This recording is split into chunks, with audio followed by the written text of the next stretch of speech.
రాగి రొట్టెలు ఎలా ప్రిపేర్ చేసుకోవాలో చూసేద్దాం. దానికోసం ఒక గిన్నె తీసుకొని 2 కప్పుల రాగి పిండిని, అలాగే సన్నగా కట్ చేసుకున్నటువంటి ఆనియన్స్, అలాగే సన్నగా కట్ చేసుకున్న కరివేపాకు రెమ్మలు, సన్నగా కట్ చేసుకున్న కొత్తిమీర, అలాగే పచ్చిమిర్చి ముక్కలు, కొద్దిగా జీలకర్ర, రుచికి సరిపడా చూసుకొని సాల్ట్ యాడ్ చేసుకొని కొద్దిగా వాటర్ని యాడ్ చేసుకోండి. కొంచెం నూనెను కూడా అప్లై చేసుకోండి, అప్పుడు అతుక్కపోకుండా ఉంటుంది.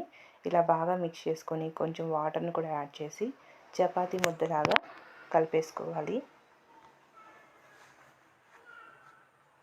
ఈ విధంగా మొత్తం కూడా చపాతీ ముద్దలా కలిపి ఒక హాఫ్ అన్ అవర్ పక్కన పెట్టి, హాఫ్ అన్ అవర్ తర్వాత ఇలా కొద్దిగా తీసుకొని స్టవ్ మీద పెనం పెట్టుకొని ఆయిల్ అప్లై చేసి దీన్ని పెనం మీద పెట్టుకొని ఇలా బాగా చేత్తో స్ప్రెడ్ చేసుకొని పైన నెయ్యిని కానీ ఆయిల్ కానీ యాడ్ చేసుకొని 2 సైడ్స్ చక్కగా కాల్చుకుంటే మనకి ఎంతో టేస్టీ అయినటువంటి రాగి రొట్టెలు రెడీ అయిపోతాయి. మీరు కూడా తప్పకుండా ట్రై చేయండి. Bye friends.